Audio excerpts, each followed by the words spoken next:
अपनी कपिला गाय के लिए मच्छरदानी लगा देते हैं। उसके अंदर कपिला मजे से रहने लगती है। लेकिन उस दिन रात गहरी होते ही मच्छरदानी, मलेरिया और डेंगू गौशाला के सामने आते हैं। अरे ये क्या, गौशाला में गाय के लिए मच्छरदानी लगा दे, अब मैं कैसे काटूंगी। बहुत समय पहले की बात है। माधवपुर नाम के एक गांव में केशव नाम का एक गवाला अपनी पत्नी रुक्मिणी के साथ रहता था। कपिला गाय के दूध बेचकर ही उनका घर चलता था। यहाँ तक कि इस गांव के ज्यादातर लोग गाय पालकर ही अपना गुजारा करते थे। अरे कपिला, तू इतनी हिल क्यों रही है? शांत होकर खड़ी रहना, मुझे दूध दोहने ही नहीं दे रही। अरे तब से तू बस हिलते ही जा रही है।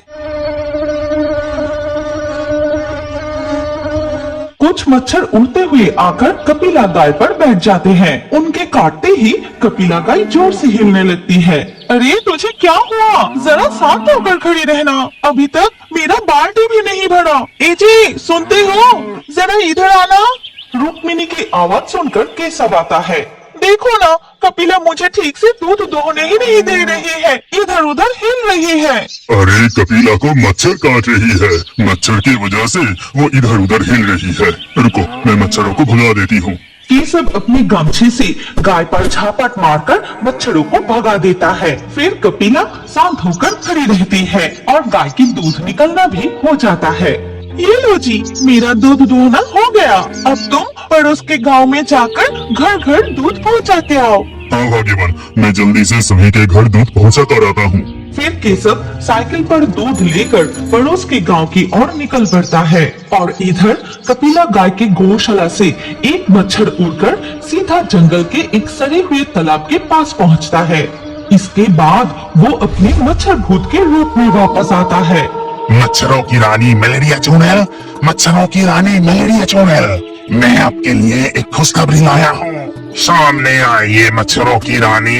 मच्छर भूत के बुलाने पर सड़े हुए तालाब में मच्छर चुड़ैल प्रकट होती है और उस पानी में खड़ी होकर मच्छर चुड़ैल कहती है, क्यों रे डेंगू, इतने हफ्ते हुए मेरे लिए क्या खुशखबरी लाया है? प्रणाम मच्छरों की रानी मलेरिया। यहाँ से कुछ दूरी पर माधवपुर नाम के एक गवाला की गांव है। वहाँ घर घर में गाय है। हमें इस सड़े हुए पानी को पीकर नहीं रहना पड़ेगा। उस गांव में मच्छरों को पेट भरने के लिए कोई कमी नहीं होगी। क्या कह रहा है? चल चल, मुझे अभी वहीं ले चल। इतने दिनों से मैंने पेट भरकर नहीं खाया, मुझे बहुत प्यास लगी है। माफ कीजिए मच्छरों की रानी मलेरिया, पता है आज क्या हुआ? मैं कुछ मच्छरों को लेकर एक गौशाला में घुसा था। मेरा मच्छर गाय पर बैठे थे और वो गवाला उसके गमछे से सबको एक बार में मार दिया। मैं किसी तरह जान बचाकर वहाँ से उड़कर भाग आया हूँ। हाँ, तू सही कह रहा है, वहाँ अकेले जाना ठीक नहीं होगा। लाखों मच्छरों की सेना लेकर उस गांव पर हमला करना होगा। मैं मच्छरों के जरिए पूरे गांव को परेशान कर दूंगी। मुझे मच्छरों की सेना तैयार करनी होगी। ये कहकर मच्छरों की रानी मलेरिया चुड़ैल डेंगू को मच्छरों की सेना तैयार करने की योजना बताने लगती है। मैं जादुई शक्ति से काले बादल पैदा करके उस गांव में भेज रही हूँ। बारिश के बाद जहाँ जहाँ पानी जमा होगा वही मच्छर जन्म लेगा। मच्छर चुड़ैल जादू करके बादल लाती है। फिर वो बादल माधवपुर में जमा होकर मूसलाधार बारिश शुरू कर देती है। चारों ओर पानी जमा होने लगती है। इस वक्त अचानक काले बादल आकर इतनी तेज बारिश कैसे शुरू हो गई? अभी तो देखा आसमान बिल्कुल साफ था। शाम होने को आई, मेरे पति भी अभी तक नहीं लौटा।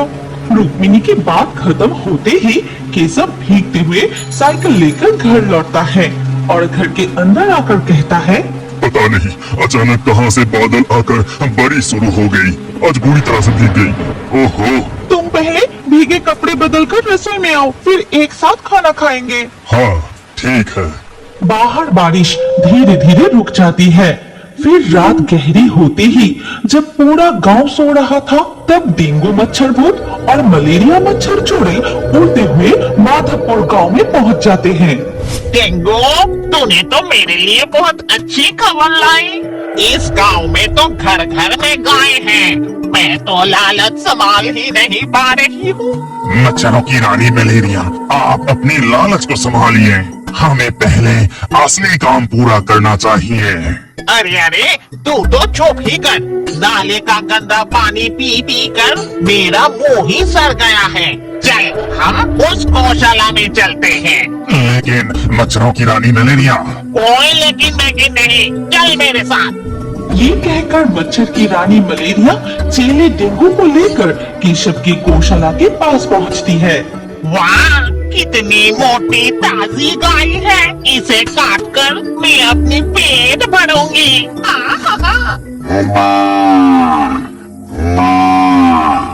अरे, हमारे कपिला गाय को क्या हुआ? इतनी रात को क्यों चिल्ला रही है? अरे कुछ नहीं, लगता है उसे भूख लगी है। मैं सुबह उठकर उसे पेट भरकर खिलाऊंगी। अभी तुम मुझे सोने दो।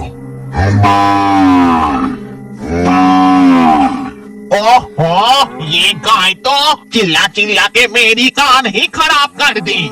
रानी मलेरिया, लगता है वो हमें देखकर डर के मारे चिल्ला रही है। हमें छोटी मच्छर बनकर उस पर बैठना होगा। जी, जरा एक बार जाकर देखो ना, कपिला क्यों चिल्ला रही है? उसे भूख लगे तो घास देकर आना। हाँ, जाता हूँ। केशव उठकर कमरे के दरवाजा खोलते ही उधर मच्छर चुड़ैल और मच्छर भूत। रानी मलेरिया, लगता है इस तरह कोई आ रहा है। हमें जल्दी से छोटे मच्छर बनना होगा। हाँ, तूने बिल्कुल सही कहा। मच्छरों की रानी मलेरिया और डेंगू मच्छर तुरंत छोटे मच्छर का रूप धारण करते हैं। फिर उड़ते हुए जाकर कपिला गाय के पीठ पर बैठ जाता है। तभी केशव आकर कपिला से कहता है, इतनी रात को तुझे क्या हुआ? इतनी चिल्ला क्यों रही है? क्या तुझे भूख लगी है? रुक, मैं तुझे खाने को देता हूँ। ये कहकर केशव कपिला गाय को घास खिलाता है, लेकिन वो फिर से रंभाने लगती है।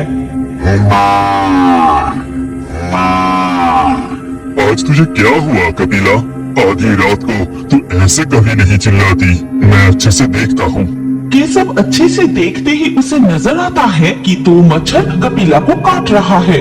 अच्छा, आप समझ आया। ये बदमाश मच्छर तुझे परेशान कर रहे हैं। रुक, अभी मजा चखाता हूँ। फिर केशव गमछा लेकर कपिला के शरीर पर एक झापट मारता है और तुरंत ही दोनों मच्छर वहाँ से उड़कर भाग जाते हैं। इसके बाद केशव कमरे में जाकर सो जाता है। इधर मच्छर रानी मलेरिया और चेला डेंगू मच्छर पास के एक बांस के जंगल में जाकर अपने असली रूप में आते हैं। अरे बाप रे, उस गमछे की झापट से मेरी हालत ही खराब हो गई। रुक, मैं अभी मजा चखाती हूँ। ये कहकर मच्छरों की रानी मलेरिया पूरे गांव के जमा हुआ पानी में जादू करके मच्छरों से भर देती है। फिर धीरे धीरे सुबह हो जाती है और केशवपुर में मच्छरों का आतंक बढ़ने लगता है। हाट, बाजार, चाय की दुकान और घरों में भी हर तरफ मच्छर भिनभिनाने लगते हैं।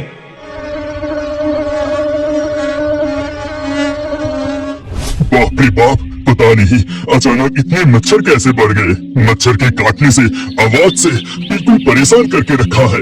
अरे देखो देखो, वो मच्छर हमारी गाय को भी काट रहे हैं। उस पर कितनी सारी मच्छर बैठी है। हम तो मच्छरदानी में सो जाएंगे, लेकिन इसका क्या होगा? सही कहा, मैं गौशाला में गाय के लिए मच्छरदानी लगा देता हूँ। फिर उसे मच्छर काट नहीं पाएंगे।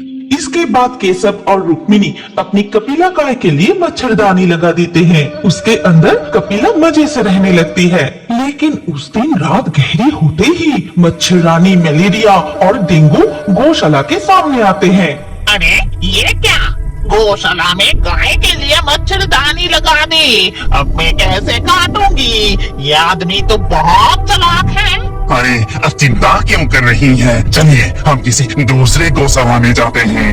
मच्छर, चुड़ैल और डेंगू भूत उड़कर दूसरे गौशाला में चले जाते हैं। फिर वो छोटे मच्छर बनके गाय के ऊपर बैठते हैं। इस तरह हर रात एक एक करके अलग अलग गौशालाओं में जाकर गायों को काटते रहते हैं और गांव के सारे गाय बीमार होकर दूध देना बंद कर देती है। अचानक गांव में इतने मच्छर कैसे बढ़ गए? घर घर में सारे गाय बीमार पड़ रही है। हमारी गाय भी दूध देना बंद कर दी। अब घर कैसे चलेगा? पड़ोसन लता के रोने की आवाज सुनकर केशव और रुक्मिणी वहाँ आते हैं। उदास मत हो लता, तुम भी हमारी तरह गौशाला में मच्छरदानी लगा दो। देखना एक भी मच्छर नहीं काटेगा। सिर्फ मच्छरदानी लगाने से काम नहीं चलेगा, हमें और सतर्क होना चाहिए। घर के आसपास जमा पानी को ढककर रखना चाहिए। नालियों को हमेशा साफ रखना होगा। तालाब और आसपास के पानी गंदा नहीं करना चाहिए, तभी ये मच्छर जन्म नहीं ले पाएंगे।